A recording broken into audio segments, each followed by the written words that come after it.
उच्चस्तरीय न्यायिक जांच लागू करो, लागू करो, लागू करो। दंगा पीड़ितों की सहायता करो, सहायता करो, सहायता करो। दंगा पीड़ितों की सहायता करो, मुआवजा दो, मुआवजा दो। मृत के आश्रितों को मुआवजा दो, मुआवजा दो, मुआवजा दो। जलाई गई संपत्ति का मुआवजा दो, मुआवजा दो, मुआवजा दो। दंगा फसाद पर रोक लगाओ, रोक लगाओ, रोक लगाओ। सांप्रदायिक ताकतें मुर्दाबाद, मुर्दाबाद, मुर्दाबाद, सांप्रदायिक ताकतें मुर्दाबाद। मुर्दाबाद, मुर्दाबाद।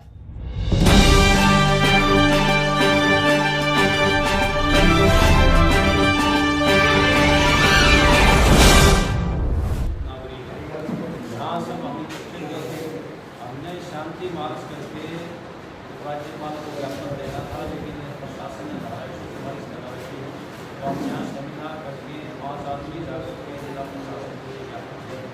हमारा ये कहना है कि मेवात के क्षेत्र में जो अशांति पैदा की गई है, ये अपने आप नहीं हुई, बल्कि कुछ निहित राजनीतिक स्वार्थी तत्वों ने ये ऐसा किया है, जिसकी हरियाणा सरकार को भी अप्रत्यक्ष रूप से एक तरह से समर्थन।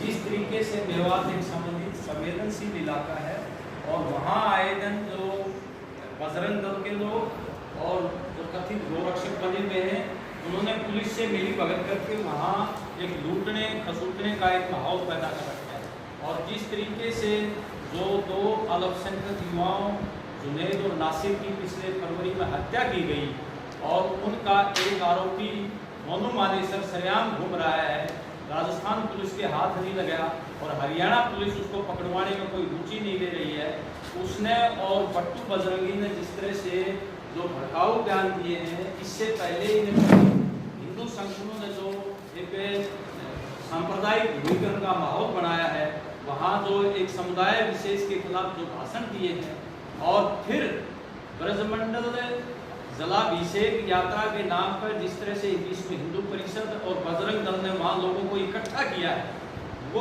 कोई साधारण लोगों की यात्रा नहीं थी जिस तरह से आम लोग जो यात्रा करते हैं, बल्कि एक सांप्रदायिक भीड़ इकट्ठी करके वहाँ की स्थिति को नुकसान पहुँचाने के लिए वहाँ भी कुछ कट्टरपंथी लोग इकट्ठे होकर के जिस तरह की मुठभेड़ की गई है, उसी का परिणाम है कि ये इस तरह से आम लोगों की दुकानें, धार्मिक स्थल और वाहन फूके गए हैं, बहुत भारी नुकसान हुआ है।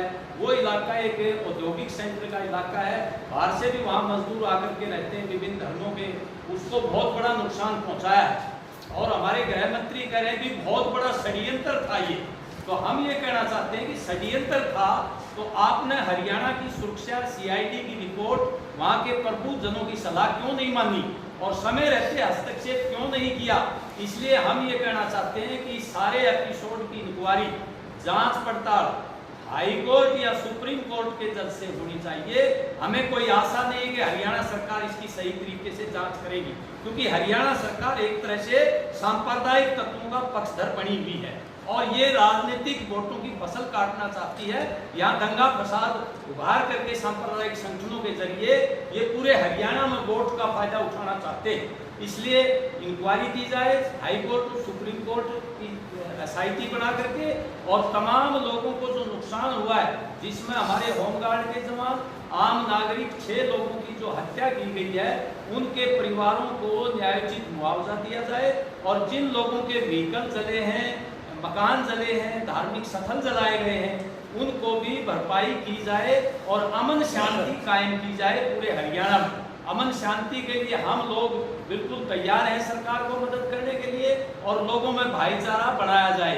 लोगों का भाईचारा बिगाड़ करके, हुक्का धमी करके जो वोट की राजनीति ये करना चाहते हैं, हरियाणा की जनता उनका ऐसा नहीं होने देगी, ये हम कहना चाहते हैं।